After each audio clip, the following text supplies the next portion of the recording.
दोस्तों 15 अगस्त 1947 इतिहास के पन्नों का वो दिन जब भारत देश को आज़ादी मिली। सालों से चलते आ रहे अंग्रेज़ों के अत्याचारों से मुक्त होने का दिन, जिस दिन के लिए वीर सपूतों ने अपने प्राण के बलिदान दिए। एक तरफ से कहा जाए तो ये दिन भारत के लिए एक त्योहार ही था, लेकिन इसी आज़ादी के समय कुछ ऐसी घटनाएं घटी जिसकी वजह से हमें अपनी आज़ादी का जश्न मनाने का मौका भी नहीं मिला, जब किसी को खबर भी नहीं थी भविष्य में होने वाले घटना की। ये कहानी है दोस्तों भारत के बंटवारे की। After less than a century under the British Crown, India's most crucial hour has struck. 5 months ago, Earl Wavell left Delhi to be succeeded by Earl Mountbatten. Punjab. Fleeing from their looted, blood-stained towns comes a new exodus, 1 million displaced persons. Independence has not... But what came after that was tragic. Some 17 million people were displaced, and an estimated 1 million were killed. दोस्तों इस partition की शुरुआत वैसे तो 1904 में ही होती है। Lord Curzon उस वक्त के वाइसरॉय थे। भारत के पार्टीशन की शुरुआत लगभग इनसे ही होती है। दरअसल लॉर्ड कर्जन का कहना था कि बंगाल एक बहुत बड़ा प्रोविंस है, इस वजह से इसका विभाजन होना ज़रूरी है। इसके लिए कर्जन ने बंगाल के पार्टीशन का प्रपोजल रखा और देखते ही देखते 1905 में बंगाल का ईस्ट बंगाल और वेस्ट बंगाल इस तरह से पार्टीशन कर दिया गया। ईस्ट बंगाल एक मुस्लिम मेजॉरिटी का भाग था, जबकि वेस्ट बंगाल एक हिंदू मेजॉरिटी का भाग था। इससे एक बात तो साफ पता चलती है कि अंग्रेज़ों ने भारतीयों को धर्म के नाम पर बांटते हुए अपने डिवाइड एंड रूल पॉलिसी को अच्छे से इम्प्लीमेंट कर दिया था। वेस्ट बंगाल इस पार्टीशन से खुश नहीं था, जबकि ईस्ट बंगाल इस पार्टीशन से खुश था। इसका सीधा रीज़न अगर बताया जाए तो बंगाल के मुस्लिमों की फाइनेंशियल कंडीशन काफ़ी ख़राब थी और मुस्लिम कम्युनिटी इसका जिम्मेदार हिंदुओं को ही मान रही थी, क्योंकि उनका मानना था बंगाल में सिर्फ हिंदू डोमिनेटेड बिजनेस ही चल रहे हैं। मतलब एक तरफ से देखा जाए तो रोज़मर्रा की ज़िंदगी जीने में काफ़ी कुछ परेशानियां उन्हें झेलनी पड़ती थी। इस वजह से नया अलग राज्य मिलने पर वो खुश थे। बंगाल के इस किए गए पार्टीशन को हो रहा विरोध देख 1911 में फिर से बंगाल के दोनों भागों को जोड़ दिया गया। लेकिन इसी पार्टीशन के दौरान कुछ ऐसी बातें हुई जो शायद भारत के 1947 के पार्टीशन को जिम्मेदार हो सकती है, और वो है 13 दिसंबर 1906 में मुस्लिम लीग का फॉर्मेशन। इस लीग के फाउंडर थे ख्वाजा सलीमुल्लाह। ढाका शहर में इस लीग का फॉर्मेशन हुआ था। इसके बाद और एक बात हुई, वो थी 1909 में मुस्लिमों के लिए सेपरेट इलेक्टोरेट को इंट्रोड्यूस करना। इसे मॉडलिमिंटो रिफॉर्म्स भी कहा जाता है। सेपरेट इलेक्टोरेट ने मुस्लिम लीग की ग्रोथ में काफ़ी मदद की। अब कांग्रेस के सामने कंपटीशन में मुस्लिम लीग भी एक पक्ष था। वैसे मुस्लिमों के लिए सेपरेट इलेक्टोरेट कांग्रेस को पसंद नहीं था। कांग्रेस और मुस्लिम लीग के बीच अच्छे रिलेशंस बिल्ड होने के लिए 1916 में कांग्रेस और मुस्लिम लीग के बीच लखनऊ में एक सेशन बुलाया गया। इसे लखनऊ पैक्ट 1916 भी कहा जाता है। इस सेशन में एक बड़ी बात यह हुई कि कांग्रेस ने मुस्लिम लीग को आने वाले प्रोविंस काउंसिल इलेक्शंस में सेपरेट इलेक्टोरेट को मंजूर किया, जो कि एक गलत डिसीजन था। इस वजह से मुस्लिम लीग काफ़ी मजबूत पार्टी हो रही थी। इसके साथ ही इस सेशन के बाद एक बात तो साफ हो गई थी कि अब लोग अपने धर्म के हिसाब से अपने पार्टी को सपोर्ट कर रहे थे। फिर भी कुछ सालों तक हिंदू मुस्लिमों ने एक साथ मिलकर कई सारी मूवमेंट्स में पार्टिसिपेट किया था, क्योंकि उन मूवमेंट्स को महात्मा गांधी जी ने लीड किया था। जैसे कि नॉन कोऑपरेशन मूवमेंट। कहा जाता है कि 1919 से लेकर 1922 ये हिंदू मुस्लिम यूनिटी का एक गोल्डन पीरियड था।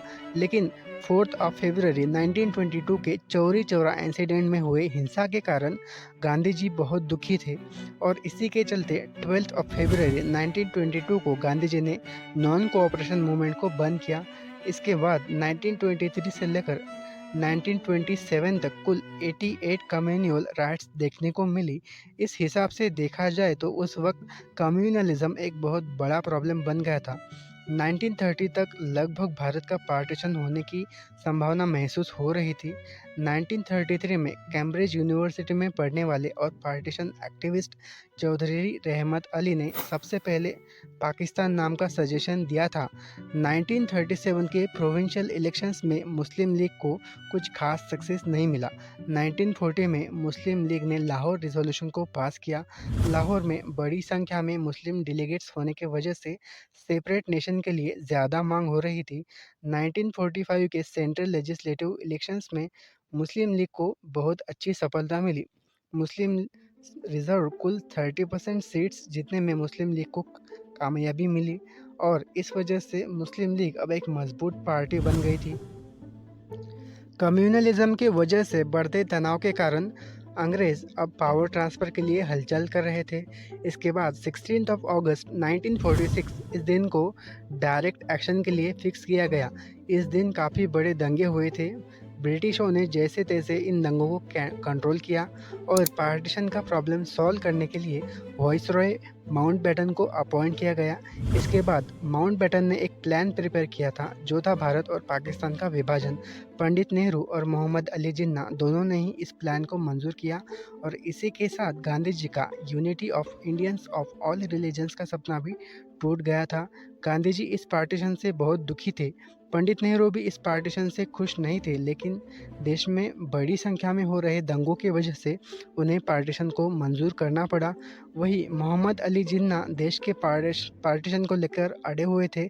कहा जाता है कि जिन्ना को भारत का बंटवारा इसलिए चाहिए था क्योंकि उनका मानना था भारत एक हिंदू मेजॉरिटी का देश है, इस कारण मुस्लिमों पर अत्याचार किए जाएंगे। इस वजह से जिन्ना मुस्लिमों के लिए अलग देश की मांग पर ही अड़े थे। भारत और पाकिस्तान की बॉर्डर डिसाइड करने के लिए इंग्लैंड से एक लॉयर को बुलाया गया था जिनका नाम था सिरिल रैडक्लिफ। लेकिन दोस्तों सोचने वाली बात थी कि रैडक्लिफ इससे पहले कभी भी भारत नहीं आए थे। फिर 14 अगस्त 1947 के रात 10 बजे पंडित नेहरू अपने भाषण की शुरुआत करते हुए कहते हैं कि at the stroke of the midnight hours when the world sleeps India will awake to life and freedom. At the stroke of the midnight hour, when the world sleeps, India will awake to life and freedom. 15 अगस्त 1947 को भारत देश को अंग्रेज़ों से आज़ादी तो मिलती है, लेकिन उन देश का बंटवारा भी होता है। लेकिन ये बंटवारा अनगिनत मासूम लोगों की जान लेगा, ये शायद किसी को पता नहीं था। दरअसल देश का बंटवारा घोषित होने के बाद पूरे देश में अफरा तफरी मच गई थी। भारत से पाकिस्तान जाने वाले कई मुस्लिमों को मार दिया गया। वहीं पाकिस्तान से भारत आने वाले काफ़ी हिंदुओं को भी मौत के घाट उतार दिया गया था। इन पार्टीशन रियॉट्स का सबसे बड़ा परिणाम तो पंजाब पर हुआ। पंजाब में भारी संख्या में लोगों की हत्या की गई। 22 सितंबर 1947 को अमृतसर स्टेशन से पाकिस्तान मुस्लिम रेफ्यूजीज को ले जा रही ट्रेन पर सिखों द्वारा भयंकर हमला किया जाता है। इस हमले में लगभग 3000 मुस्लिम मारे जाते हैं और 1000 जख्मी होते हैं। इसके बाद लाहौर से आने वाली लगातार 7 गाड़ियों पर हमला किया जाता है, जिसमें असंख्य लोग मारे जाते हैं। एक रिपोर्ट के अनुसार 75,000 से भी ज़्यादा महिलाओं का अपहरण और बलात्कार किया गया था। एक तरफ से देखा जाए तो ये इंसानियत को शर्मसार करने वाली घटना थी। लगभग 72,26,000 मुस्लिमों ने इंडिया से पाकिस्तान माइग्रेशन किया था।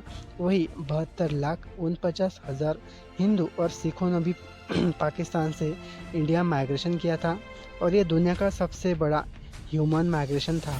दोस्तों इस प्रकार से भारत को अंग्रेज़ों से आज़ादी तो मिली, लेकिन एक तरफ से अपनों को खोने का दुख भी बहुत बड़ा था। वीडियो अगर आपको इन्फॉर्मेटिव लगी तो इसे लाइक कीजिए, कमेंट कीजिए, शेयर कीजिए और चैनल को सब्सक्राइब कीजिए। धन्यवाद।